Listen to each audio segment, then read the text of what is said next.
just a sec.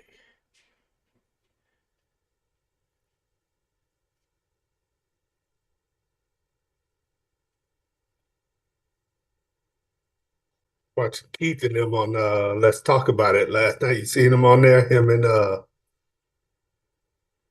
shit, what's his name? And Ali. Simeon? Yeah, you seen him on there last night? Uh-uh. Them son of guns was off for 3 hours, man. I was like, damn. Saturday night. Yeah, all right. Like, Let's go. it was on there for 3 hours, man. Wow. Ali bred a bunch of birds when he moved here, man. Birmingham Roller Podcast. Bringing together. How far is he from you? From all over the Ali on the other side of the mountains, man, where what's his name was that had the South African birds? Damn it, I can't think of his name. Oh, Ted, man? Yeah, Ted, yeah. Ali's on that side of the mountains. But shit, he's closer to Montana, like shit, man. From the border, maybe 15, 20 minutes. Oh wow. So he's across there, man. So I'm gonna go see him, man, probably in February once the snow die down in the past. See what he got over there. That's how we're gonna have moose in his backyard, man. Yeah, everything looks good. I'm watching it right now on YouTube, so we're going through the intro right now. You just go. You want to start it off, Ray? Check. Make sure everything's running good. You got the intro going? Yeah, we're good. We're live. Go for it. Hey G, good to see you, man. I'm glad you're able to come on to talk to us today. Oh yeah. You know, first, we want to congratulate you, man, for making the massive flyer. Yes, sir. Appreciate it. Accomplishment, man. Takes a while to do it, huh? Oh man, take a long while. Yeah. Just in case, I want to know if everybody could see us and hear as well. Just put a thumbs up, man. Good. Yeah. So you made mass flyer last year, right? Yeah. 2024. Yep. Right on. Now, I know we're going to talk about a lot of stuff today when it really comes down to it. And I just want to mention, I think Jared might have his live now. You know, this is, we have Gwill on today. Gwill is from California. Yes, sir. Will, tell us about yourself, man. Tell us where you live, you know, how long you've been having rollers, you know, Okay. little basic stuff on you. I'm Will Stenhouse. Yeah, you know, I've been having rollers since I was 11 years old. My brothers, you know, started off, you know, flying pigeons, and I kind of got hooked on it when I seen their birds flip. And my brother would buy me birds every time I bring home a good report card or something like that. And it was like, I got to the point where I had about 12 birds, and my brother was like, okay, you can let them out now. You know, you can let them out. It's been a while. So I let them out for the first time, and I lost half of them. And he went and got me some more. And he was like, yeah, you got to start. He taught me how to, you know, home the birds and stuff like that. Mm-hmm. And I just took it to another level, man. Like, I was flying them. I had a mentor named David Thompson. He showed me how to put kits together. And I went out. That's when I first met Dave Goss for the TRA. Mm-hmm. And he gave me some birds. He mentored me on how to fly. And he always told me, he said, man, if you want to achieve a big in this hobby, you got to fly. You got to fly. And Mm-hmm. that's what I did, man. I never missed a fly in 20 years. And I didn't start racking up points until, because I started in 04. I didn't start racking up points until 2013. So it took some time. So that's why I be telling people, like, you're not gonna get it overnight sometimes. Yeah. It takes time. And ever since 2013, I've been doing pretty good. That's basically when I got my master flyer points from Nice. 2013 to now. Mm-hmm. Yeah, So, you got to experience not only like okay, you enjoyed watching the birds and the camaraderie of the people, but you got introduced to the labor, the hard work, man, to keep them up. Yeah. And you know what, that there brings to a halt to a lot of people when they realize how much work it takes, you know what I'm saying. Yep. And yeah, props to you, man. Master flyer, man, that's big, man. You know what I mean? I don't know if a lot of you guys out there realize, but that's a lot of work, a lot of hard work, man. And props to you on that, Jibu. Appreciate it. Appreciate it. well, it also says something about you as a person, man, because a lot of people quit, when they're not Hmm. having success, and because a lot of people want success right away, and it just doesn't work that way. No. You're lucky if it does happen, but you had some good mentors too. I mean, you're talking about some guys that flew fast, deep birds, man. You know Hmm. that that have been around for a long time too, right? Oh yeah. Yep.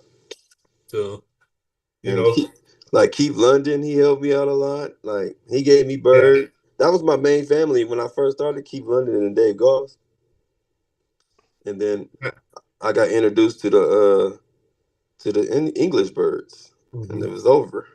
Nice. Uh-huh. Uh-huh. What do you see? Difference between which you just said the English bird and what you had before that you say it was over right there. I was out there by you, Ray, Mm-hmm. on a skate trip in Seattle, Washington, 2016, and I went to Walmart to get like some hygiene stuff, you know, and every Mm-hmm. pigeon guy, he's gonna look up in the air, Yeah, yeah, he's Mm. gonna yeah. look up in the air, and I looked up in the air and I saw a kit flying, right, and Uh, I told my friend, I was like, hey, I told them what to get me, and I'm gonna run around across the street real quick. So they went in there, and I took the car and drove around the corner. I'm looking for the house that had the birds because they were breaking like big breaks, like man, like 15 going at the same time. So I'm looking like, damn. So I see an old man outside, and I was like, oh, that ain't him. He's too old to have birds.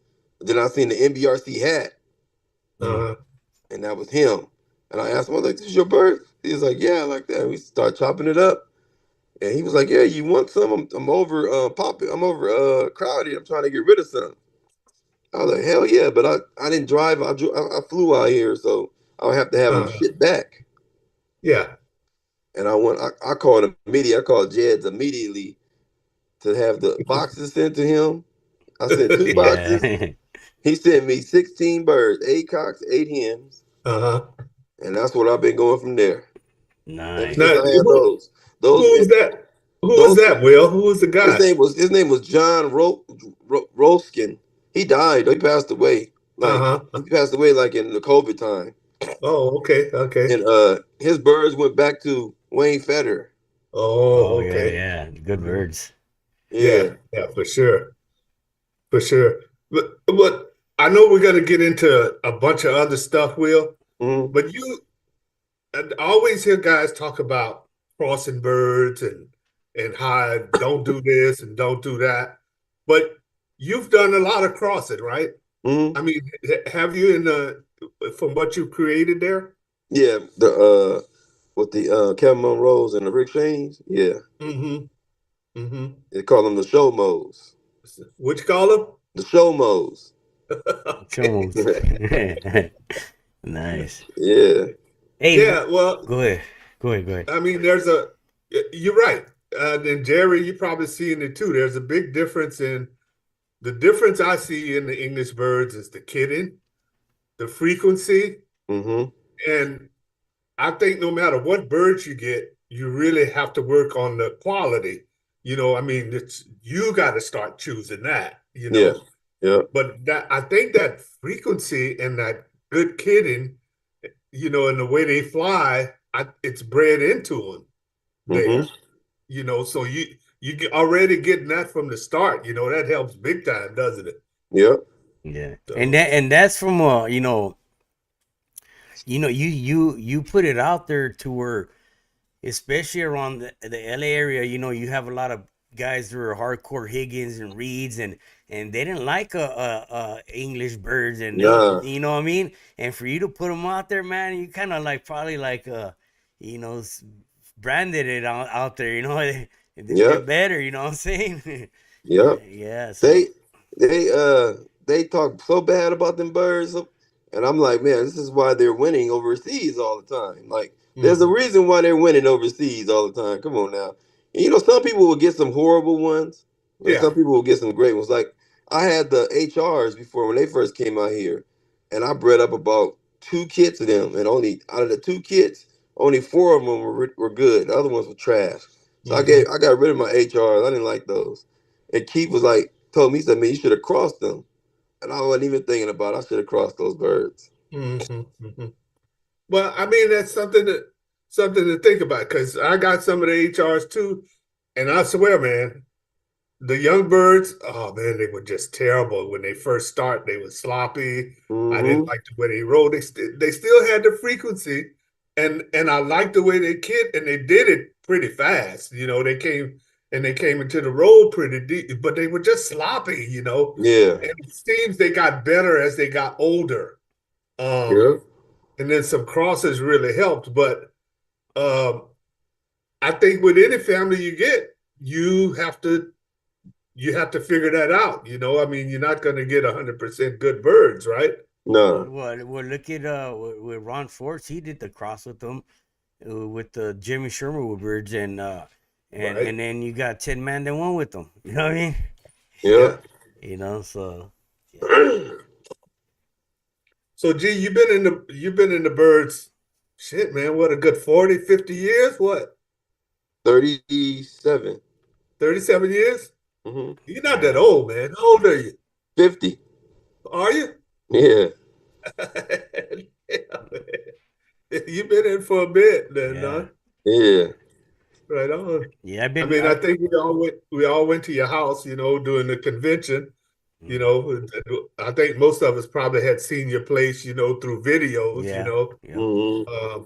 Um, it's funny how, things are always so much different, when you go to a guy's house compared to what you see on TV, yeah, yeah, and good setup, man. How many yeah, kids you breeding every year there? I breed up. I try to breed like 250 a year Wow. because the hogs will tear me up. Like it's bad. Like I get hit. That's why I be telling people like you got. I mean, a lot of people can't breed that many birds. I understand that, but you Hmm. got to keep the numbers up to survive. hmm yeah. So I mean, I know. Listen, you're very active, and you hear a lot about, oh, you got to shut down because of BOP, and because of the BOP we can't go forward. And here you are at the heart of the Southern California, and you're competing. You're in every fly. You just turned master flyer. You know what I mean? Mhm. Would you say that locking them up um would delay your birds in any way, or is that why you keep on flying, or what's why you keep on flying when you have so bad of a problem? Well, I I had locked down from October. Then I started flying again like 2 weeks ago because of the fires, just to see how it is. See if the coast is clear, and it's been clear. Hmm. But other than that, I locked down until March 1st. But I lose about 60 something birds a year. Easy. Hmm. Wow. That's a that's heavy, man. Yeah. But see, Yeah. another thing I don't do, I don't fly my A team and my B team every day. I fly them like maybe 2, 3 times a week. And if Hmm. if I'm getting chased by hawks that day from another kid I'm flying, and he don't get one, I'm not gonna fly my A and B team. Right. Right. Right. Little common sense there. Yeah. How many going into let's talk about the breeding. You know, when is your breeding start, and how many pairs do you breed from? Uh, I breed from 12 pair and I foster 12 pair. Mm, nice. So that's what I've been doing for the last couple of years, just to get a lot of babies off one pair. What do you look for when pairing your birds? I mean, is there you select them just of their performance, or do you look for feather quality? I mean, you probably heard it all, man, and I know you probably have tried it all, experimented it all. What do you do to when it comes to pairing your birds? Well, I usually pair up birds that I know kind of click, and because I have one bird a pair that I'm probably never gonna break up. I don't care. Like they're gonna die together. They're old. They're gonna be old together. I'm gonna their babies. I get 8 baby out of 10. I get 8 good ones out of them all the time.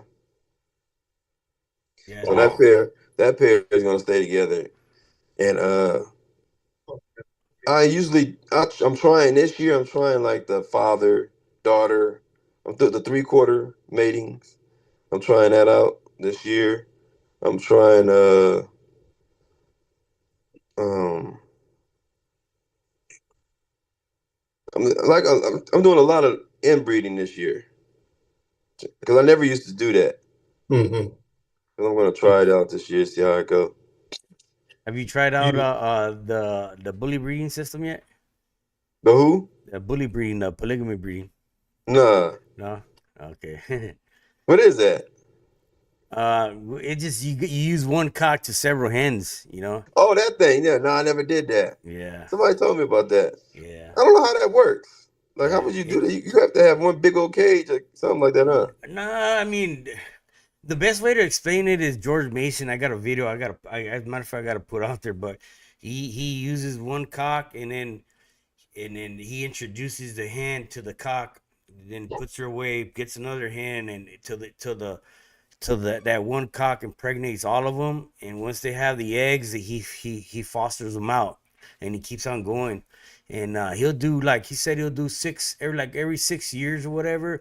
He'll do a polygamy breeding, so he'll do about um 12 pairs, but with one cock, 12 hens, one cock. And he said the first round, he'll have a kit. you know Damn. yeah, so, but yeah, it is a lot of work, but then you start seeing your birds kind of act the same. You know what I mean? Their chemistry and more. You got all the babies are half brother, half sisters. All go to one dad. You know what I mean? So Yeah. yeah, it's pretty cool. A lot of work to do that too, though. But I mean, you Yeah. ain't got to do it all the time. You just do it when you want to bring your family tight again, and then boom, Yeah. you take it out. Yeah, yeah, that's cool. But so go go ahead. ahead. Go no, you go ahead. I'm gonna go. So Will, in your breeding, I mean, do you breed? I mean, I know you said you had a certain number of pairs, and you had a certain number of fosters, but the pairs that you're breeding from, are they related in any way? I Yeah. mean, Yeah. yeah, I Yeah. mean, They're are all they? they're all mostly shomos. Yeah. Okay. So those are all birds that you crossed, Yeah. mm, and you bringing them back in now to. Yeah. And now I have, I just got a couple few Irish pair that I'm trying out, and so far I'm liking them. Mhm, So I'm gonna see how they go. I haven't crossed those yet though. mhm. What are you looking at as far as on the performance? Like, you want some deep birds or more shallow or frequency? What Uh, what are you looking for? I like to see the kid chemistry first, and then the breaking power. They're gonna start out breaking raggedy, of course. You're gonna flutter break. As long as they go together as a young Mhm. age, that could turn into some good roll. And that's how the Irish are right now. They're like breaking big, and it's raggedy, but it's gonna clean up. Mhm. Mhm. Yeah, Do you think you can, when the birds start doing that? What I call it? What do you call that? I call them flutter breaks. Yeah, yeah, yeah, just kind of gelling together, you know. Yeah. Do you think do you think once they start that you could mess them up, you know? Because if you keep doing everything, right, that eventually, they clean up the road, they really start rolling, and they start working together with quality. But do you think there's something you could do in between when they start that and when they actually start rolling to mess it up? Uh, I don't know. I've had them. See, I've had the show modes do that. They flutter break. Hmm. They do it for about till they're about 5 months old, and then the flutter break just turn into a nice spin. Hmm. You might get a couple of them that still do it, but the majority of them are rolling nice. Hmm. Hmm. They clean it up, they Yeah, eventually get to start rolling. Yeah, yeah. That's to me, that's one of the exciting parts of when the birds, start to do that, hmm, you know what's coming next, you know that if you keep, feeding right and keep flying them hard, that they eventually gonna keep doing that and they're gonna yeah, start breaking together with, clean. So yeah, that's a fun part for me when I start seeing that happen. yeah. I would think that flying in Southern California, that most flyers would look into cultivating early development. Do you feel that those birds, the English, the Irish, have you had time to experience them already to say whether they're late developers, early developers? What do you look into? Well, I know how to. I'm the type of guy that I'm gonna fly them when they're young. I'm gonna fly them at least 2, 3 times a day to get them right. Then uh, I haven't had that 6 months coming in yet. So thank God. Only birds that ever did that to me was the Holettes I had a long time ago. I couldn't take that. But Mhm. when these the show modes and all, they coming in 4 months. Nice. So At four. that worked for you there, because I don't know. I don't like the late developers, to be honest with you. you know, I want to put in the time, like you said, fly the youngsters as much as I can and see them fast. Come in. Hmm. You got time for that. Do you look more that you have more success as a individual breeder or open loft? Uh, I'm gonna say both, both. Nice. Now in your individuals, are they good size, Will? Yeah, yeah. Individual cages? I mean, if you what size are they? They're the big jag cages. The big ones. Yeah, oh yeah, yeah, the one that had the little feeding water Yeah, on the side. You could put it yeah. on the side. Uh-huh, uh-huh. So those work well for you, and you keep them locked up in there until you're done. Well, no, I leave them in. I breed in there. Uh-huh. I breed in there, but I have like a couple of open loft birds I have in there because the open loft birds is the ones with the fosters. Oh, But I okay. have a like 2 or 3 pair in there that are fosters. Jerry, you use individuals too, right? Yeah, yeah. I'll use individuals, but once they have the babies, I'll let them out.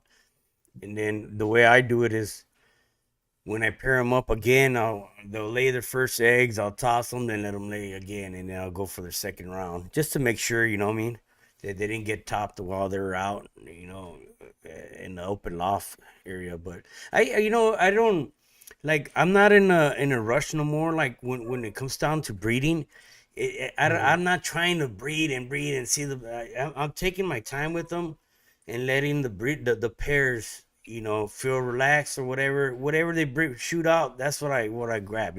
I'm good with that. Hmm. I'm not trying to push out numbers, and I got the most, like, the minimum pair that I could handle, and that's all I need. You know what I mean? So, and it's working better for me that way. Versus dealing with a big big part, a big family amount of too many pairs, and it just don't work out as Like, narrowing it down. yeah, Uh, you can take your time. yeah, yeah, yeah. You're not pushed for time all the time. So Will, in your individual, so you're finding they're breeding just as good as the birds in the open loft. Um, can I assume that has something to do with the size of the cages? I mean, if they're small, Yeah, I've seen. I don't like breeding in the small cages. It messes Yeah, the hens up. Hmm. it really does, huh? Yeah, they hold their poop for too long and it messes up. They catch salmonella like that.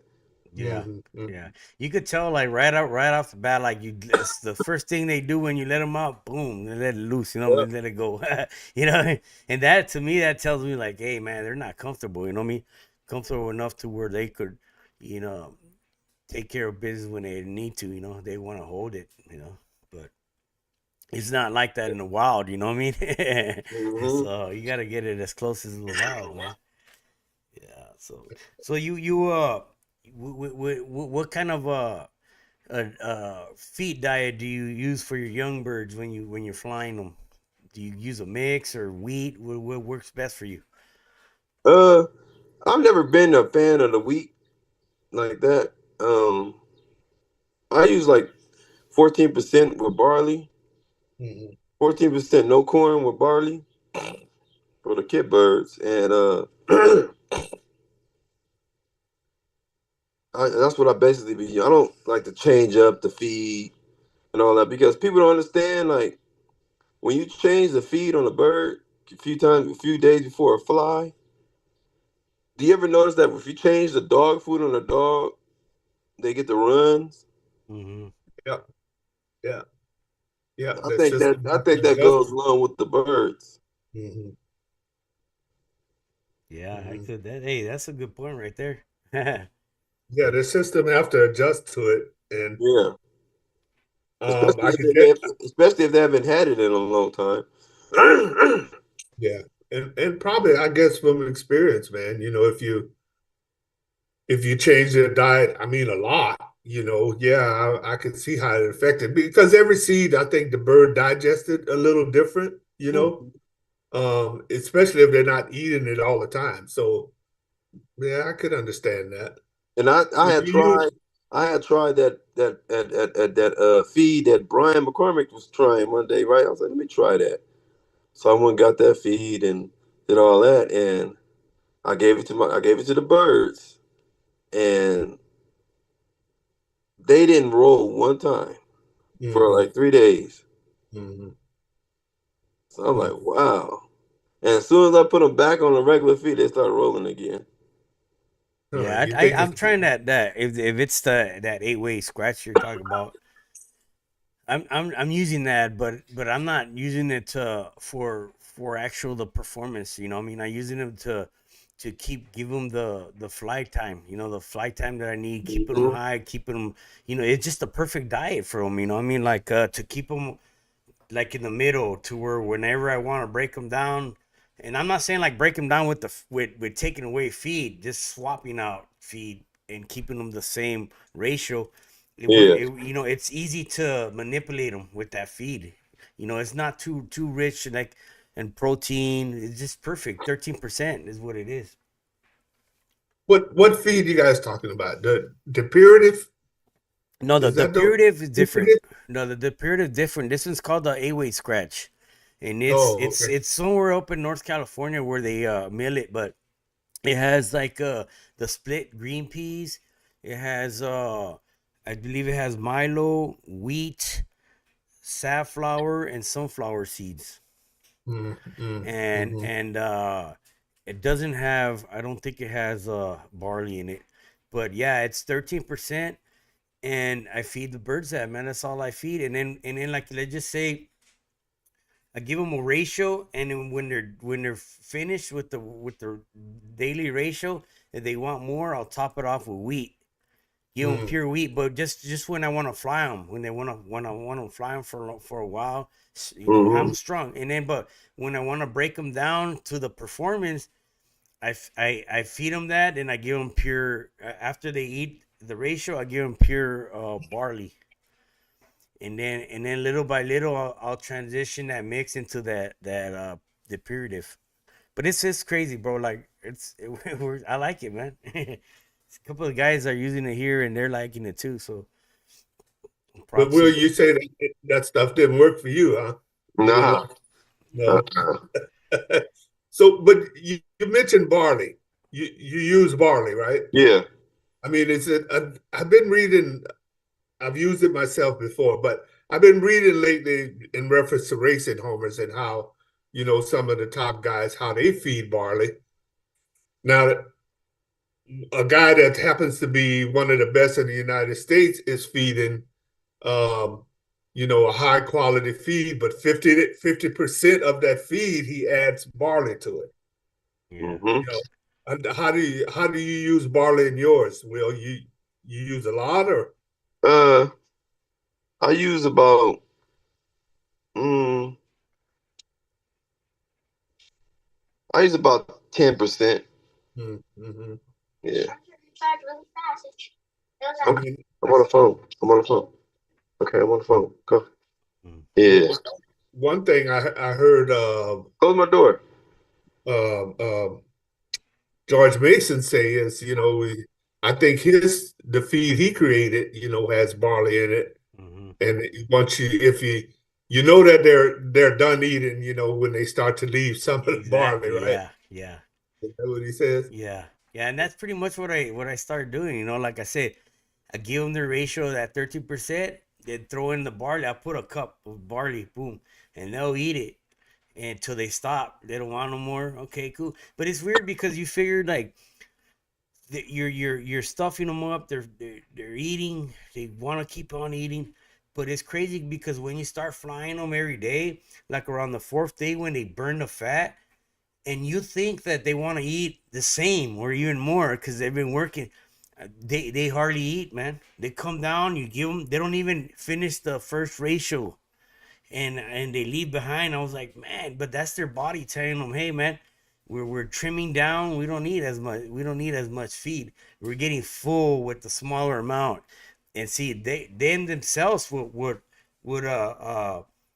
cut the feed. You know what I'm saying? Hmm. So they'll tell themselves when they need the feed and not. And you see that when they start leaving the feed behind, I start seeing nice performance. You know what I mean? Yeah. So it's I mean it's crazy, mate. Dave Mosley taught me that, man, and it works, man. It's a trip, you know. So Will, is that what do you start your young birds off on? 14%. 14%? I don't put no barley in them, no. Oh, there's no barley in it. Nah. Okay. Okay. Okay. So that's weaning them. That's how you start them off with Yeah. 14%. All right. What are they getting weaned from? Pellets? Nah, I don't use pellets I use pellets on my breeders. Yeah. I Okay. don't use it on the kit birds. Yeah. So they'll go from pellets to when you wean them to a mix. Yeah. Okay.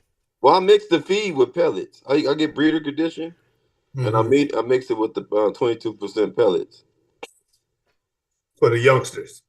in the breeder cage. Yeah. Oh, in the breeder cage. Yeah, yeah. Okay. Okay. So do you take your babies out pretty young? Mm, I don't do that no more. I used to do that, but I don't do that no more. I like No. I take them out when they walk out to the perch. Mm. Mm. Yeah. And what works for you? Do you like to keep a team together since the point where you've weaned them and put together a team, or do you mouth fly them first? Mm, I like to keep the teams together that way because they learn each other's. They know what each other gonna do. See, Yeah. when people be mixing birds around, it kind of messes them up. Like that's why I always fly 24 in each kit, so Mm. I don't have to add a bird if I lose one. So Yeah. it's 24 in there. So when I fly, I can take out four birds. I don't want. Okay, I'm I'm gonna hold these four in today. How many Mm. how many kits consist of the young birds that you breed out? Mm, right now. Yeah, like what you breed out every year. I mean, would it? Five, like 5 kids. Oh yeah, and do you rotate their flying, or is this you got time to fly them every day, all day? I mean, like, I mean, What I cause do, yeah, I got 10 kids, right? Okay, my number one, number two kid, they will fly two, three times, like Monday, Wednesday, and Friday, or something like that. What I would do is take the young kids on the bottom. I would fly them one day. I fly them every 30 minutes. I'll fly each kid. Boom. Mhm. So that's 5 kids I could fly in one day. The next day, I fly the older ones. There's three on top. I fly them, and then the next day I'll fly the 5 youngsters on the bottom, and then I'll fly my number one or my number two kid. I'll mix it around. Like Mhm. I got all day until 4 o'clock because I don't go to work until 4. So I got pretty much all day to fly. I could fly 5 kids in 2, 3 hours, depending on how long they stay up. They usually don't stay up that long though. Wow. Wow. 10 kids, man. Hey, that's hey, that's a full time job right there, man. you got to, man. You gotta. I got Yeah, some. I got this. I think I got some. I locked down 5 kids in the span. So I'm gonna. And then I put 9 birds that I was breeding back in the Mhm. kit because they weren't producing like I wanted them to produce, but they were great kit birds. Uh-huh. So they're back in the kit. So let's see if they can, earn their way back to the 18, which they probably will. But yeah, that's how I do it. Like I done got real strict with the breeding now. I yeah. used. That's where it begins, right there, bro. You're not strict right there. Forget it. Yeah, Hmm. you know. What? Walk us through what you look for in a pigeon to make the 18, man. You know what's gonna make that bird advance into the 18. What do you need to what does that bird need to do to be part of the 18? Uh, he needs to stay in the kit, and it needs to commit on the roll, and you know, uh, it has to have a nice spin on them. I want the spin. I don't. There's nobody's gonna have 20 superstars. So I think 12 superstars, 12 good spinners, and 8 average spinners can be in the 18, right? Hmm. I'm not looking for 20 superstars because you're not gonna get that. You're not gonna get that. So I just look for like birds that are committing real good, staying in the kit, going on each break. Like sometimes I switch my A and B team, birds in my B team that'll start committing really good, and I put them in my A team, and then they won't commit at all. Mm-hmm. So, and I had one bird, like it's always one or two birds that you want to put in your A team is a fucking badass. As soon as you put that bird in your A team, he's the only one popping out. But see, what I do, I give them at least a week to Hmm. start gelling with the kid because they're not used to flying with them. And I had one bird, he would not stay in the kit, but he would outroll everybody in that kit. Hmm. But he wouldn't kid with him. He wouldn't kit with him. So I was like, damn, man, I can't get this bird. Then I put him back in his kit, and he stays in there with him. It's crazy. Like that just pissed me off. Hey, I like the way how your loft is set up. It's like on the hillside. You know what I mean? Like from Hmm. above, here's your yard, here's your loft, and you got pretty much view of your neighborhood. You know what I mean? And I see you fly all the time. And them birds look like they're at your eye level. You know what I mean? Yeah, That's dope right there, man. To be above like that, that's nice, man. yeah, Yeah. But do you separate your cocks and hens at all yeah, yeah. for what your like your main teams or? Uh, I only do that during like breaking up season when you break them up. I Hmm. don't do that during the fly season. Hmm. Like right now they all broke up. Or they all I'm not flying really, so I got separated cocks and hens. But during fly season, you keep them together, you fly them together, Yeah, and they're housed together yeah. in the 'Cause they kennel don't. house. Well, the way I feed, they don't want to mate. Uh-huh. So Hmm. they don't Yeah. want to mate the way I feed. Yeah. So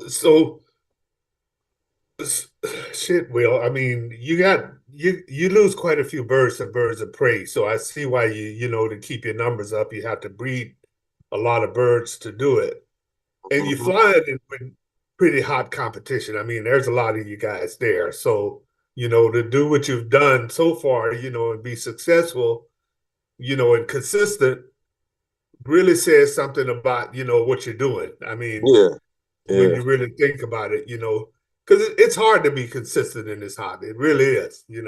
There's so many things that could go wrong. Birds of prey first, your breeding is not working right. I mean, there's so many things. Um, what would you say, um, lends itself to the most success that you've had that's gotten you where you are now? The number of birds you're breeding, the number of good pairs you're putting together. I mean, what would you say? Yeah. I would have to say the numbers I'm breeding. Hmm. Yeah, Hmm. I would have to say the numbers because if I was to breed 200 birds, no, 100 birds. I'm sorry. There's no way in hell I'll be competing at a high level. Cause Just I, because of your losses? yeah. Well, Do you feel that young birds that you see with what you're working in right now that you could have competitive birds that could join your main teams as young birds, or you see better performance as they mature and get older, give you 2 3 years? What do you see best? The older, like I have, well, my 18, I think there's probably two, three, four younger birds in there. Everybody else mm, is older. And see, last year I did pretty good. Let me knock on wood. Last year I only lost one bird out of my 18. So, Oh, nice, nice. wow. uh, and that was because his bet he went up high and he got him up there. Falcon? Yeah, Yeah. Yeah. So how old are you? I mean, you say your old birds. How old are the rest of the birds in that kit? I got the oldest birds in there. I got three 2019. I got 2020, like eight of them. 2022, 2021, all the way from 2023 to 2023 and maybe three 24s in there. Wow. That's a good older kid right there, man. Wow. So that I mean, tell everybody the difference between those old birds compared to the younger ones. Because I know you said you got, two or three young birds you throw in there, probably, to increase activity and keep that kid going too. But tell us the difference you see between the young birds and those old birds you got in that old bird team. The old birds, they really like like my older birds. If I get hit by the falcon or something like that, Hmm. they won't scatter all over the place. They'll Hmm. stay together Hmm. and they won't come down. They'll stay up and they'll circle around. See, the young birds, they'll scatter and shoot down and come down and all that. These older birds, they stay up. It's crazy. Like they like no okay, he's gonna chase us, but we're not coming down. We got a job to do. Hmm. The Hmm. young birds don't know that. So when I put these 9 birds back in the kit, I'm pretty sure they're gonna bump some of them young birds out. Hmm. Hmm. Wow. How do you Wow. how do So, you how do you if you like to share with us how do you prep those birds for a competition? I mean, That as far as their fly time and feed time prior to that day. that's one thing I was never good at is prepping birds because every time I try to prep my birds, I'll mess up. So what I do, I would feed them the same way I feed them every day, mhm. like for a fly or something like that. So I wouldn't change anything, like because when people change stuff, the birds are gonna change. So I usually just feed regular and fly regular. Like, and they say like, oh, when you fly, this is what I had a lot of success in. People be like, okay, you feed your birds 24 hours before the fly. Mm-mm. I usually feed my birds right before it get dark to fly the next day. Mm. Mhm. Mhm. So that's So what I they're would not do. hungry. Yeah, They're not hungry when they go out. yeah. Mhm. And I've had a lot of success with that. Wow. You so That- would you keep them that the same?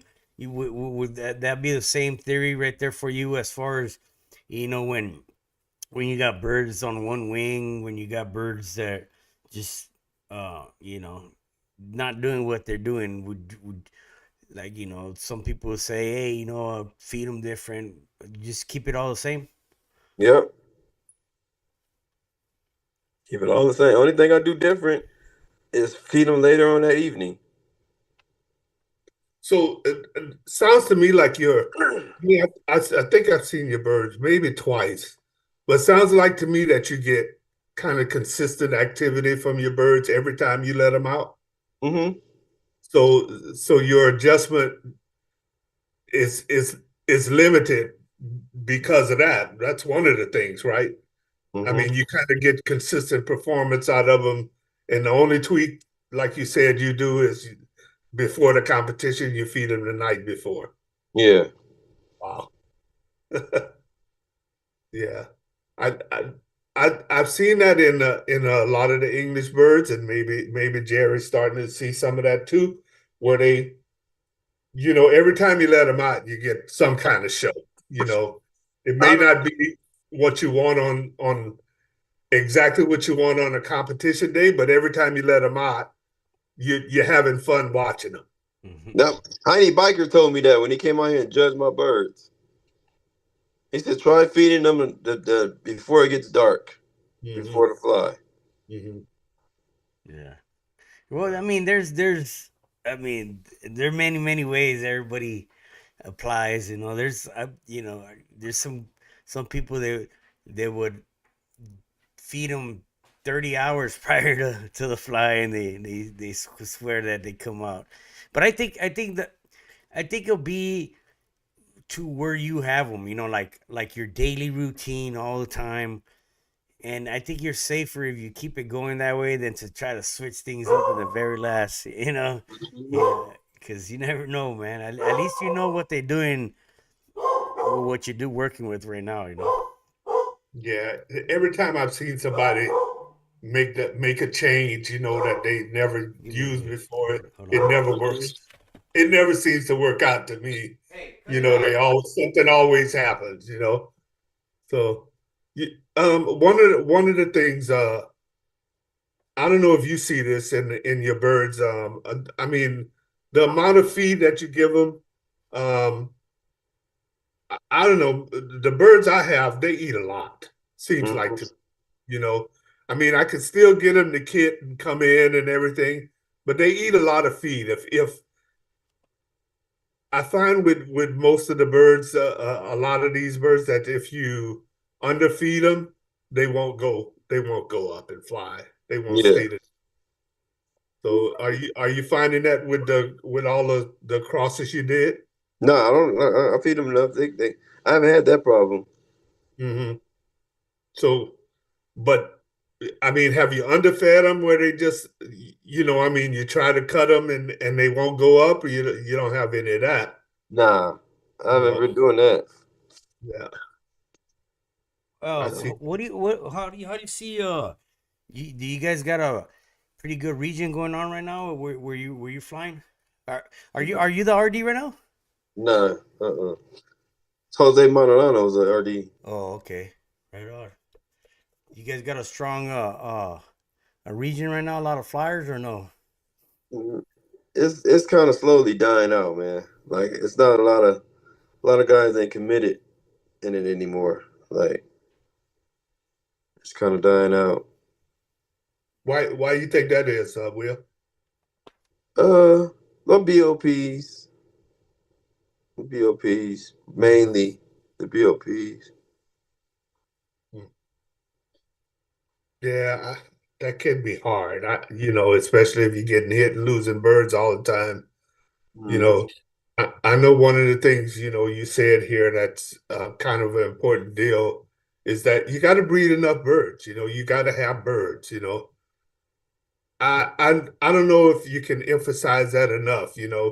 I just noticed in our own region here, we've kind of been pushing, to get more guys to fly. I think we're probably up to 16 guys now. Not all committed flyers yet, but um, if any of those guys are watching this, I just can't say how important it is to breed a lot of birds. Breed you a bunch of birds because and fly 'em. Don't Yep. hesitate to fly 'em. You're gonna lose some. There's no doubt about it. But with the losses, comes some good ones too. Hopefully, if you're Mm-hmm. if you're breeding, trying to breed some good ones. So, um, Will just told us earlier that he's breeding a lot of birds. I don't think Jerry has I know he has a hawk problem, but it's not unmanageable Mm-hmm. type of hawk problem. Like in LA where they getting hit every time they let a bird out. So you don't have that, Jerry, do you? No, no, no. I mean, once around May, March they start leaving. May when they hit the hundreds here, forget it. You ain't, they're not gonna hunt, dude, Mhm. all summer. So that's about 6 months they won't see them. So I mean, So Jared said he don't have that heavy problem, and Will does. And to emphasize to to keep flying, to keep moving forward, he breeds a lot more birds to make up for that. And I think that's kind of sort of what everybody has to do, because every year once for our flies, when it comes down to it, guys are saying, oh, well, I don't have enough birds.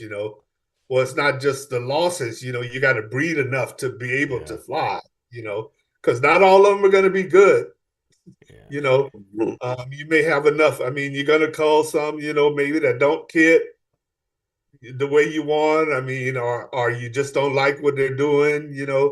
And that's Um, another thing. That's another thing. Like a lot of guys in LA, they when you cull a bird,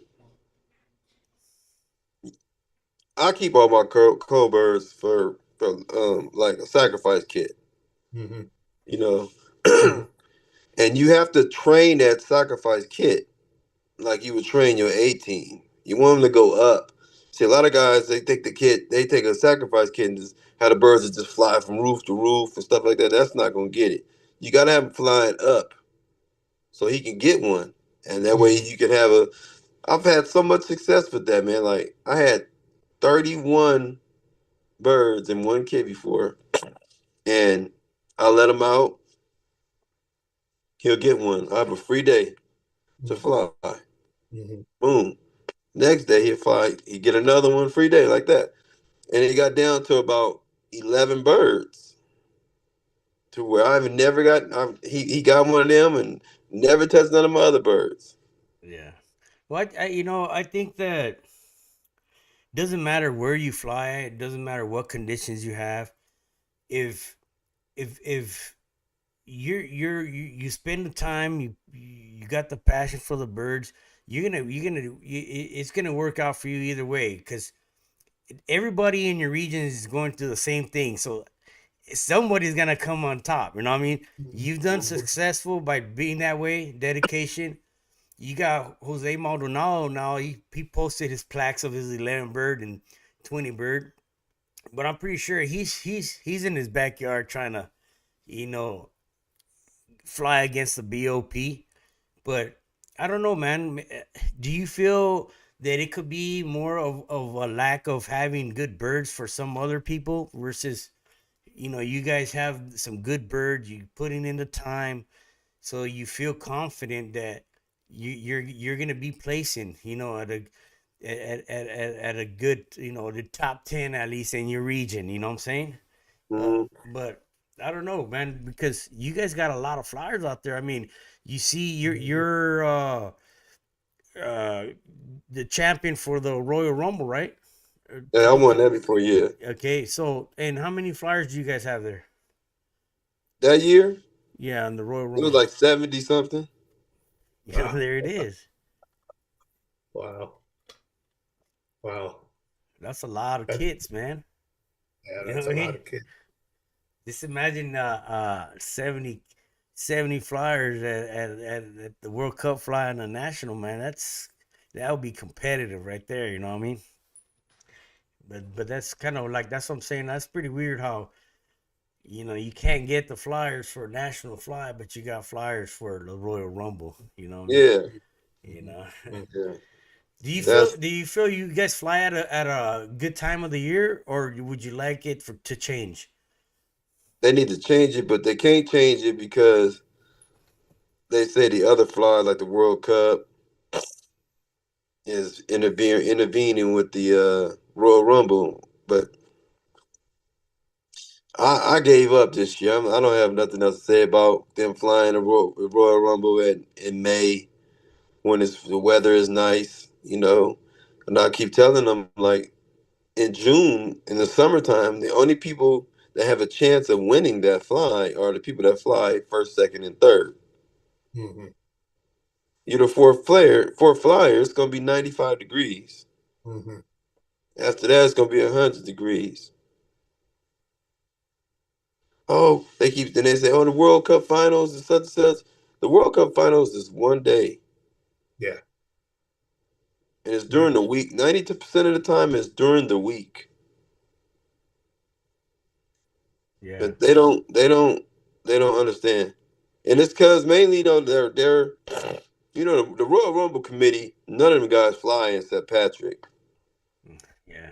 They don't know what a fly season is. Mhm. If you're not flying birds, how do you know what fly season is? Yeah.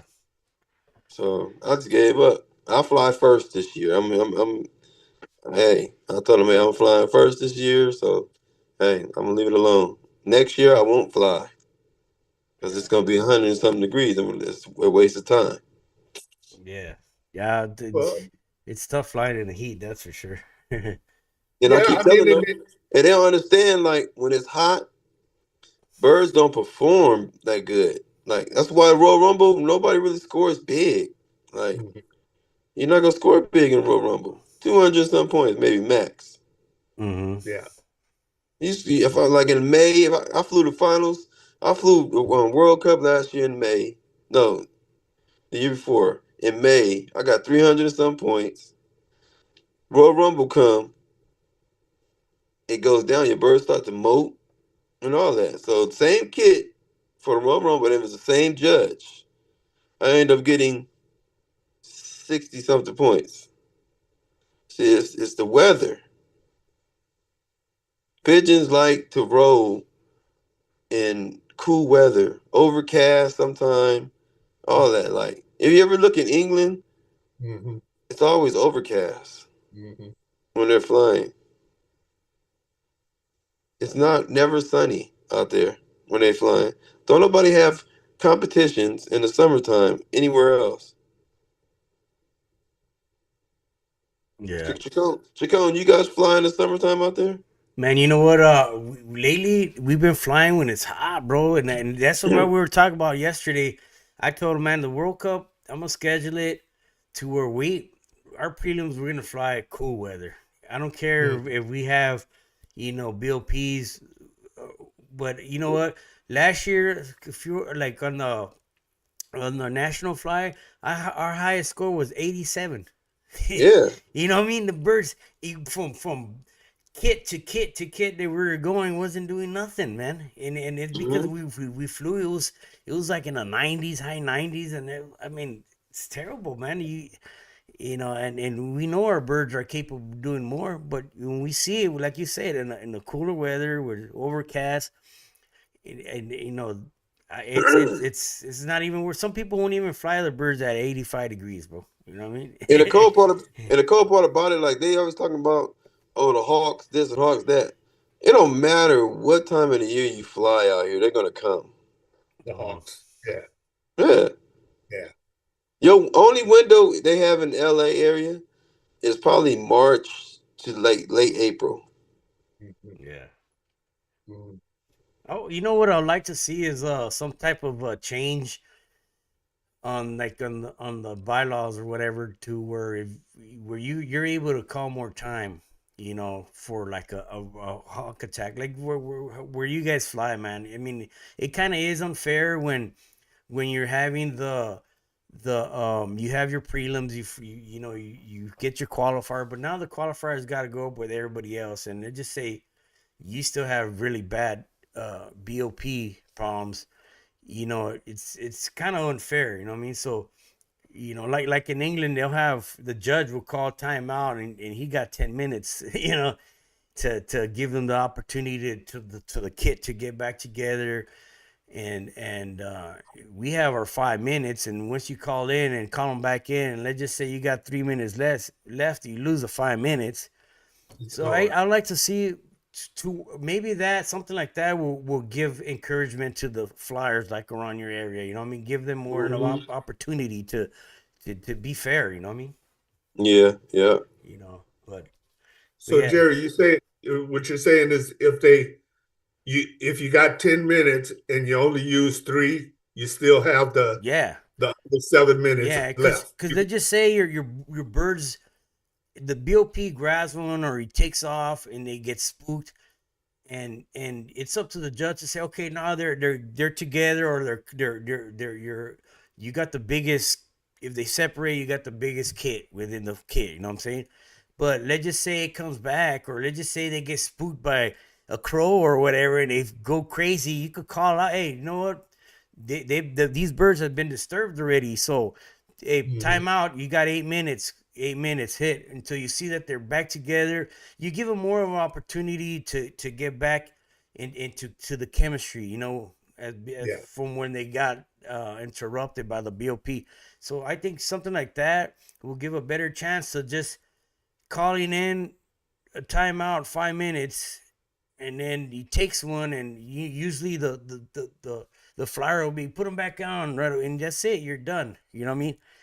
Your opportunity of getting them back together is over with. They're either gonna get together or not. You know what I mean?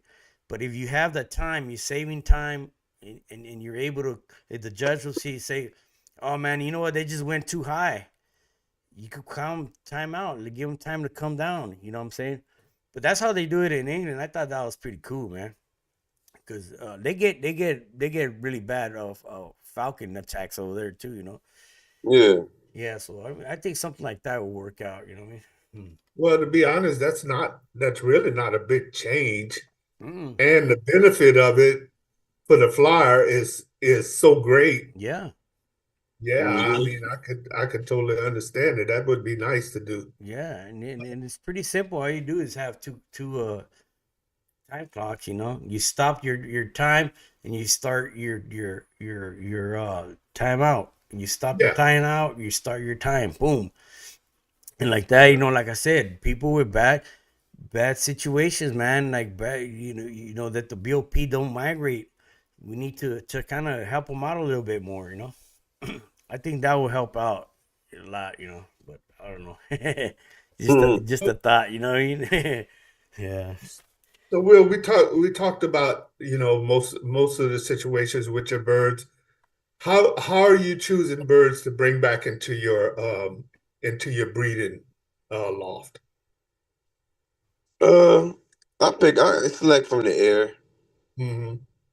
So are And most of them coming from your old bird team, or do you do young birds every once in a while? yeah, probably my older birds. Hmm. Yeah. Hmm. So if it's good, I mean, if it's got everything you want, or I mean, how do you choose them? Uh, it to my eye. Okay, yeah, that Bryce. I usually don't like to say stuff because when you talk about a bird, he ends up coming up missing. You know, so Never it's like, fails. damn, I don't want to say anything about the bird, so I'll wait till he comes in and then talk about it. And the bird will come in. Like I don't really stock that much. I'll fly. Man, I think I've stocked 6 birds in 5 years. Man, like it's hard. Hmm. Hmm. It's hard. I And know you uh just earned your master flyer. What how many points is master flyer? 700 or 750? 750. 750? Man, that's good, man.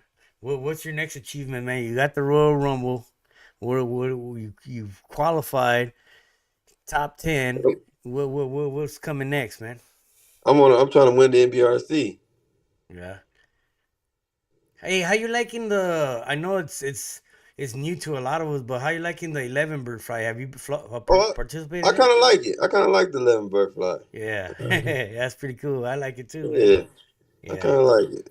And I'm So, actually putting together some birds for the 11 bird this year. So um, I'm using a lot of my white heat and Courtney stuff. hey, Hmm. what I was gonna ask you, what does the white heat consist of? White heat Yeah, birds. yeah, yeah. Uh, what's his name? Bill Schreiber or something like that. I got mine from Dave Goss. Oh, Dave Hmm. Goss. Okay. Yeah. They're fast. I ain't seen shit faster than that yet. I just can't get a full kit of them. Like I can't get a lot of them in a kit because they roll so fast, man. They're They're not hot, gonna. right? Yeah, they I mean, coming. they're hot birds, right? They gonna come down and land and boom. They're hot. Yeah. So I have crossed them. I crossed them into the Courtneys. Let's see how that do. And I'm using those for the 11 bird. So I'll see how that goes. Are they deep? Yeah, Uh, they deep. They deep. uh-huh. Because I know the white heat stuff is fast. Mm-hmm. They're fast and deep, and then I suspect that at some point, if you guys, that the 11 bird is going to become a big thing Mm-hmm. in California too, because you know it's harder to put 20 birds to have 20 birds when you're having such a hog problem. Um, but the 11 bird fly, I mean, hell, man. I mean, most people can come up with 11 birds. Now, can they come up with 11 good ones is always the question. Yeah. but but 11 birds, I mean, you could come up with it. And you're more looking at, I mean, they have to kit and Mm-hmm. stuff. But you're still looking at individuals, you're getting points per individual bird. Yeah. Yeah. I heard about Chacon. Did you guys go to Ohio for the Yeah. convention? Yeah. Mhm. They said that Gabe Glenn let out some birds, man. They're fast. They're fast, and the thing about them is they're pretty frequent, man. So, you know, I know that a lot of people at first probably said 702 on 11 bird. That's BS. You know what I mean? Mm-hmm. But I mean, if you have those birds working like that Yeah, yeah, for the whole 20 minutes, it's yeah. possible, man. Yeah, you know what I mean? And you're talking about like the majority are earning the 5 points. You know what I'm saying? So Yeah. if you got them, man, twice a minute, I Yeah, think that's it's another thing. I don't like when people judge birds. Like if somebody goes out and judges, right? Say for instance, when Brian scored the 3,200, right? Yeah. Oh, that he didn't score that. He didn't score that. It doesn't matter if he scored 5,000. Yeah. Yeah. Yeah. That judge said he had the best kit. Yeah. Mm-hmm. Yeah. That's Mm-hmm. all that matters. He had the Mm-hmm. best kit. Mm-hmm. He could have scored 5,500. Yeah. He had the best kit Mm-hmm. Overall, you know what I mean? overall. Yeah. Well, we were talking about Gabe because Gabe, I think he flew. That was the 20 bird kit, right? At the convention, Probably, I think so. Yeah. there maybe a couple more in there, but that kid would have scored well Mm-hmm. in a competition. I mean, those birds worked the whole time they were up, man. Yeah. It wasn't. It looks like he he concentrates first of all on the quality of the road, man. Because then Uh-huh. almost all of them were just balling up, and Yeah. you clearly see it in your face too. You know what I mean? And I think the amount. I mean, they weren't like super frequent, but they're just enough so everybody. I mean, you look around the whole yard, nobody was looking down. You know. Yeah, I mean they would have scored well. I mean, as a 20 bird kit, there's no doubt about it. They were frequent. They were rolling together. I mean, and they were clean. They were clean when they went. And Gabe said that's something he's never concentrated on a 20 bird kit. You Yeah. know, 11 bird is what he's been concentrated on. I think he told us in the interview that he was gonna do the 20 bird. He was gonna start concentrating on 20 bird, right? Yeah. Yeah. So I mean, I think the guy, I think, the guys that are having success, I think they're going to have success in both. They're Mm-hmm. going to Yeah. fly good kits, um, because you're concentrating on what you're doing, and you're Uh, spending the time. And I think yeah. that's what it takes. And So, he's just like everybody that comes on here on the podcast, dedicated. You know what I mean? mhm, And they want to win, and not only they want to win, but they want their region to look good. You know what I mean? Be consistent with good scoring amongst all the flyers, and that's what I like about him. He shares his bird and his knowledge with his region, and that's very important, man. You know what I mean? That's what when you got to go up against certain flyers, you want to be them as good as you. You know what I mean? mhm, That's why Yeah. I used to tell guys there are a lot of good birds outside of California, you know? mhm, And I've been to several areas, man, and I've seen some great birds. Like great birds. And this is why like my base birds I have are not from California, you know? Yeah. Yeah. So it's like I used to tell the guys like the guys used to fly Higgins and Reed back in the days. Cause I've been to all the flies, bro. Like Yeah. you'll score 1,000 points, right, in your regional, right? But when the judge comes from out of town and don't know who you guys are, that's gonna be your real true score. yeah, Hmm. yeah, And they used to never break 150. mhm, Yeah. Never used to break 150. I remember when Abel scored 1,200 points one day. Okay, one of the guys, Eric Leitler, is that his name? Oh, yeah. mhm. Layla. Yeah. Leitler. Later. He came out here and judged them. He gave him 15 points. Mhm, Yeah. Damn. mhm. Yeah. It's tough, and that's what I used to realize. Like, okay, California is not where it's at. Like, I gotta branch off and go look somewhere else. Yeah, Yeah. Especially when it was you start seeing more and more of scorecards. Like you got doubles and triples now, and I mean, it's out there. You know what I mean?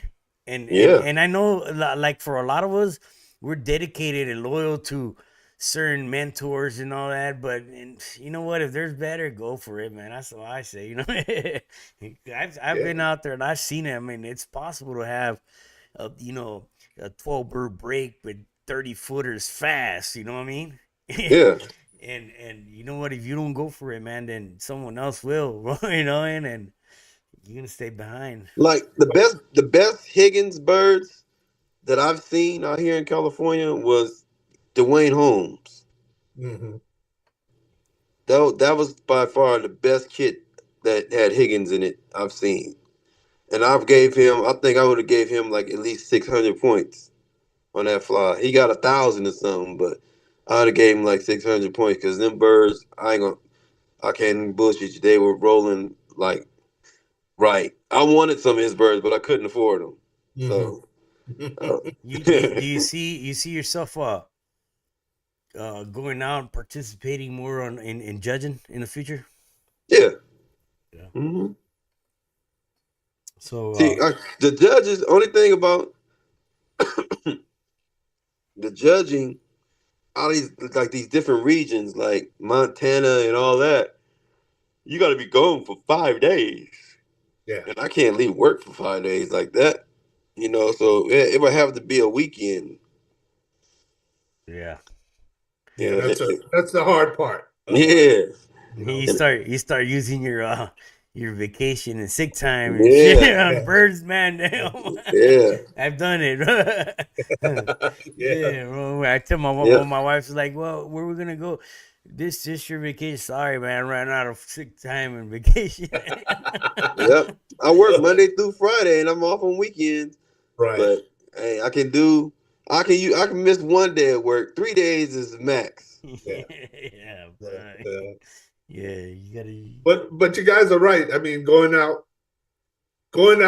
getting out of your own backyard and going out to other regions and seeing Hmm. birds, especially regions that are doing good. You know, and sometimes that don't even matter, man. I mean, I can name at least six guys right now that don't fly competition at all. Those guys are flying some good freaking birds, man. Hmm. I mean, and they're not doing a bunch of training or anything. You go over to their house, but going to other regions, it does make a difference, man. I'm kind of happy to see the convention in California again this year. The Sacramento area going to be flying. They've got some good flyers there. So again, we'll get to go see. Well, Chuck's what you're going to get to see.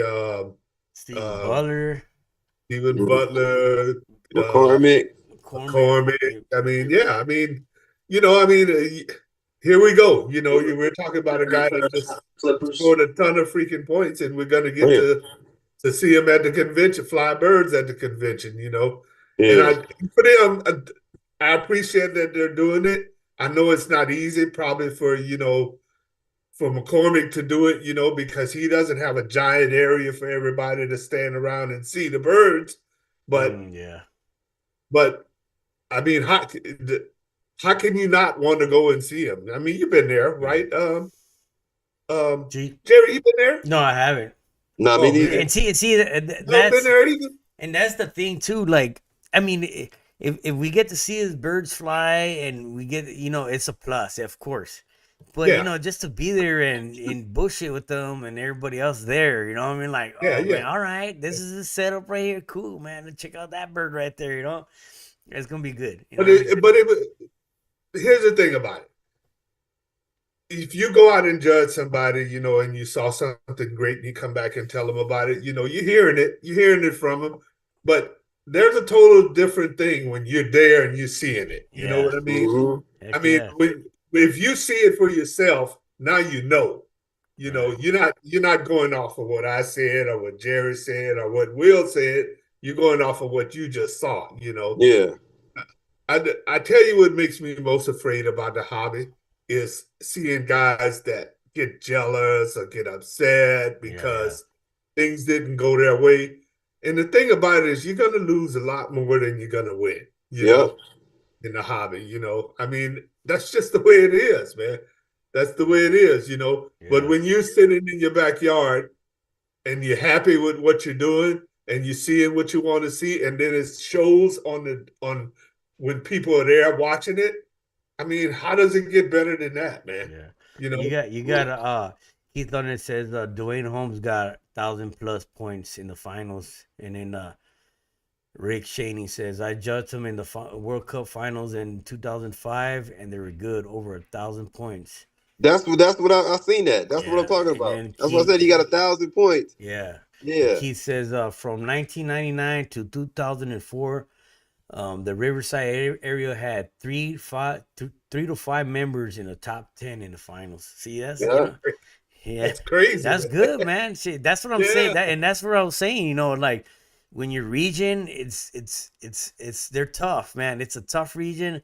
That's when you shine, where everybody shines. You know what I mean? Like you don't necessarily need to be a big winner. You know what I mean? But when someone comes out of your house and says, "Damn, did you see Hmm. that?" But you're Hmm. that to me is I'm you're a telling winner. you, I wanted to buy some of the birds. I was like, man, how much for a couple of birds? And he was like, he goes, well, I want 300 and this and that. I'm like, oh, Yeah, I can't afford that. yeah. Can't afford that. But Yeah. what I don't know. You've been the RD out there.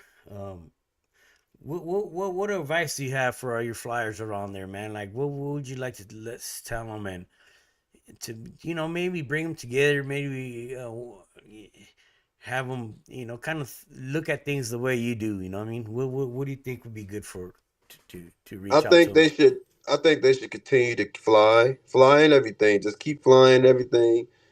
A lot of the guys are just worried about, having bad flies and getting clowned and all that. Who cares? Like, Yeah. don't know, I got clowned a lot of times, and I didn't care. It just made me better. It makes you fix whatever you did wrong the last time.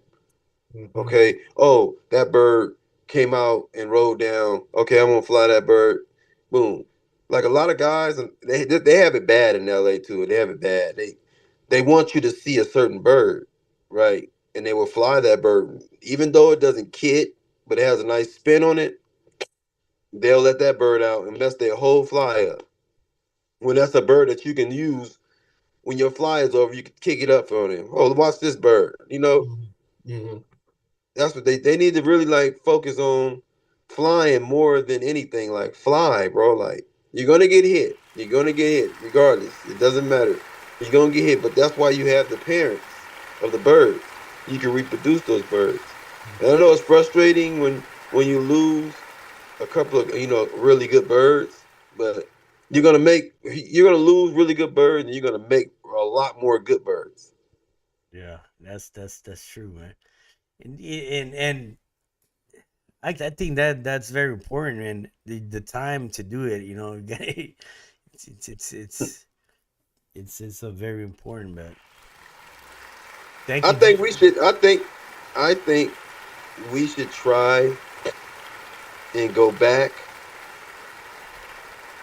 to the olden days when we used to fly the World Cup in March, just to see how it is. I mean, Hmm.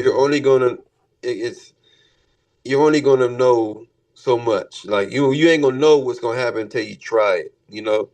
Because I think a lot of the hawks are migrating now because no one flies in March. You Hmm. know, so if people start flying again, like in March, like the middle of March or something like that, try it out and you might get some success. Because when I start flying heavy in March, the beginning of March, I don't see anything. Hmm. And I'm able to bring in a lot of young birds into the roll at that time, from in between March and late April. I don't see anything, but I know they're not going to want to do that. But I'm just giving it a suggestion. Yeah. Well, I like the fact that like with you, you have success and you're willing to try anything. Like you're down for whatever. You know what I mean? And Yes. when there's a lot more people complaining, oh well, this and this and that, I don't see that out of you. Like if they tell you, hey man, we're gonna put a fly, you know, the middle of the summer, whether you like it or not, I'm pretty sure you'll be like, oh whatever, I'll fly. We're the Yeah, I'm worst on by. BOP seasons, and we're the worst BOP season. I'm pretty sure you'll put up a kit. You know what I'm saying? It would be nice for everybody to have that attitude. You know what I'm saying? Yeah. It'd be good. Put it a bit. He said Yeah. we never flew in March in LA. We started April 1st in LA. Well, that's not too far April far 1st. away, But cool, Well, yeah, cool. Yeah. Keeper know more than me because he's been flying for years. But like, I mean, no, they started flying. They used to fly in March, but the World Cup was like April. Hmm. But they started flying like in March. I Well, remember that because I I saw remember. something recently where they were talking about putting a petition into the World Cup committee to rotate the flights. We're not flying at the same time every year. Yeah. Like Hmm. No, but the um, only thing that'll did do you is see that? it'll screw up the hot states. This is another suggestion I was thinking Yeah, about. it ain't gonna work for I everybody. was thinking this. Okay, you know how they have the World Cup, I mean the fall fly, the 11 bird, and the 20 bird, right? Hmm. I think we should fly the 11 and the 20 early. That way we ain't got to prepare it Hmm. in September and all that when we get toe up. Hmm. You Hmm. know, we just Hmm. fly the finals Hmm. that week. To get Hmm. your birds 2 weeks before the finals, start kicking them out, getting them ready, or something like 3 weeks before, whatever amount it takes your birds to get back in shape. Hmm. I think that'd be a good idea too because you lose a lot of birds flying throughout that time. Well, that's kind of what I've always said about the 11 and the 20. You have the option to fly the regional anytime you want. You know, the Yeah, finals, if you flew the your regional early or whenever you wanted, if Yeah. you flew the regional whenever you wanted and got both of them done, the only person flying in the finals yeah, is the only person that would be risking birds. Yeah. Yeah. yeah, Yeah. Because Yeah. Yeah. if everybody's flying their regionals late, um, that means everybody in the region is risking losing a whole bunch of birds. So yep, you go from everybody in your region risking birds to only the person that's flying the finals risking the bird. So it's hard. It's hard, and even for the guy that qualifies, it's hard because now you're dealing with your best birds, for the finals. yeah. Yeah. It just doesn't make sense to me to fly in the spring migration and in the winter migration. It doesn't. Yeah. I was telling my club members yesterday that let's try to fly the 11 and 20 at the same time. I know it's gonna be longer, but at least we fly them early in the cool weather, and we will only deal with the BOP once instead of twice, Mm-hmm. Yeah, and then going into the finals in the fall. We're coming in from 100-degree weather, you know what I mean? So we're still warm in October, and so we don't need to train our birds and fly at our prelims in the hot weather because our final fly is like in November or whatever. That'd be first week of November. So the October's still too hot, but we do it early in the beginning of the year. We get rid of all it. We're done. You know what I mean? And your regionals are done. Yeah, The thing about flying, we fly ours separately, the 20 and the 11. Um, and dude, it's expensive to do, man. yeah, We had Sam Sprick judge both our 20 and our 11. And he had to come back twice to do it. And it cost quite a bit of money to do it, yeah, Do you to guys have? bring. Do you guys get hit a lot out there, Ray? We have our times, I mean, like I was saying, spring migration and fall migration, in between, depending on where you are, the Falcon can be bad. At my previous location, I had three different Falcons. Um, but if I flew right, I could limit my losses. Where Yeah, I'm at now, so far I haven't had any. I don't think that's gonna last forever. But but uh, I don't think it's not as bad as California by any right. means. No, but it's not as bad as California, man. And if you're in Eastern Washington, which is across the mountains, um, it's only certain times of the year too. I mean, I don't think Rick get hit that hard. He's in a pretty big open area. He probably gets, Cooper every once in a yeah. while. He's got prairie falcons, and I don't think they're aggressive all the time. You talking You know, about Rick Me? yeah, Rick, yeah, Okay. Yeah, Rick Me, and Ted Man, and all those guys all were in kind of the same area, Yeah. So there's some good flyers on that side of the mountains, and then we have the Seattle area, Portland, Eastern and Western Oregon and Washington. So um yeah, I mean it was expensive, but the only way we could do it is, to get the guy back. I mean, if you could get local guys to judge, that helps. Yeah. Big, Mhm. that Or someone to house them or whatever, instead of getting a yeah, that hotel and all that stuff. Yeah, that's usually not a problem. But when you spread out a lot, when your region is really spread out, now you got to move the judge around, Yeah. and you Yeah. start talking about, taking vacation days. Right. Not only does the judge have to do it, but the RD and Yeah. everybody else involved, Yeah. that you gotta be willing to pick the judge up halfway and house him and feed him, and you know so yeah, I mean it's a big undertaking, man, but it can be done. Yeah. Doing the 20 and 11 at the same time does decrease the amount of money you spend, and time too, Yeah. so it's always something to consider, man. But sometimes even with like flying, you just got to think out of the box, man. Because if Yeah. you stuck flying doing migration time every year, your results are ultimately going to be the same. You're going to get hit a lot. You're going to lose a lot of birds, and you guys know, it's usually not you don't lose your best birds. Yeah. It's usually the ones you like the most. Hey, Giro. I know Mhm. back in the days, Battle of the Clubs was strong back there, man, in the LA area, man. Man, Yeah, and man, it would be nice to let's put a fly together, man. You know. they used. I mean, like the Battle of the Clubs.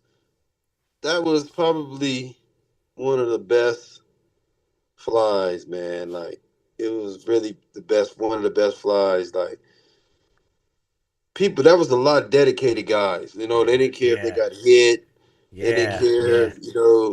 They was really gonna put them up. I'll tell you what. And I'll tell you what, man. I will watch the videos when Bobby Wilson when we recorded a little documentary on the Battle of the Clubs. Man, I used to watch that shit over. I was like, man, that shit's badass, man. Yeah, mhm. yeah. We had That's a cool. lot of good flies out here, man. Back in the days, a lot of good Hey, flies. Abel Rivera coming on. This ain't a game. Yeah, It was cool, man. It was yeah. cool. It was a lot of good flies. Yeah, yeah. It was A lot pretty of Well, cool. good you, flies. you guys still got a lot of good flyers, man. Yeah, You know, I was I was I was surprised when Keith moved. I mean I don't know if he had been thinking about it, for a long time, but he made this move, and so I Now mean, he's gonna now he's gonna really get to see what he's breeding. yeah. He really couldn't really get to see what he was breeding in LA because he had a kid over there last year. Man, that kid was nice. And Hmm.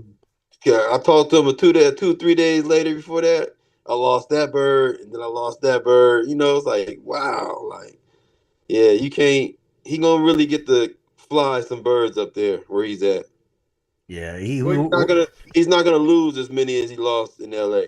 So Yeah, is all the high desert is all that all one region? Mm-hmm. Oh, that's cool, man. He's gonna have some good flyers out there to go up against, that Yeah. makes it fun, man. That's where the fun is, man. He Shit, gonna he gonna he gonna get hated on in a minute because he gonna start whooping their ass up there. Hey, there it is. Give And Keith London a round of applause. they gonna try to move him out of there. They gonna try to make him fly with Vegas. Yeah, right. They're gonna be hating on Keith over there in the high desert, Yeah, they gonna make Keith fly with Vegas. Nah, Keith, you gotta fly with Vegas with Mad Max in them. Oh shit. Yeah. Well, well, let's see what we could put. Maybe we could go up do a fly one year and go. We'll go down there. You guys come down here. We'll have a good time, man. That'd be nice, man. Yeah, yeah. Right on, man. Yeah. Well, shucks, man. I mean, It's close though. Will, is there anything? I mean, you kind of said, that you like to see guys, really commit to flying Yeah, and man. I stick just want with to it. see everybody commit to flying, and don't give up. Because LA got a lot of flyers, man. It's like 75 guys out there that fly. Yeah, Yeah, man. yeah, So it's like, come on, at least come on, 50 of us can really just put something together.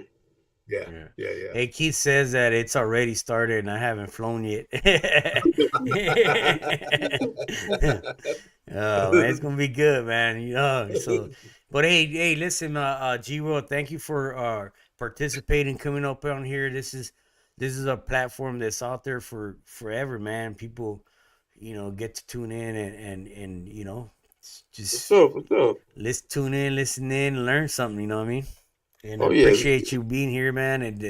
And it's just and I'm pretty sure but this is very important for the hobby. You know what I'm saying? and I'm gonna try to put together. I'm gonna have like at least the top 10 out here in California. We could go and fly against Arizona. Yeah, man, it'll be cool, man. And I'm telling you, you never know when you open that kit box and it's time to compete. You never know what can Yeah, happen, bro. Yeah. yeah. So that'll be good, man. We'll chop it up and see what we could put together. And like I said, thank you for being here. We're gonna Oh, end this appreciate it. one Anytime. and till the next one. Thank you guys. Thanks all the viewers out there. Have a blessed day. Thank you. For sure. All right, man. Cool, All man. right, Will. Thanks, man. All Thanks right. for Check coming it on. out. Anytime.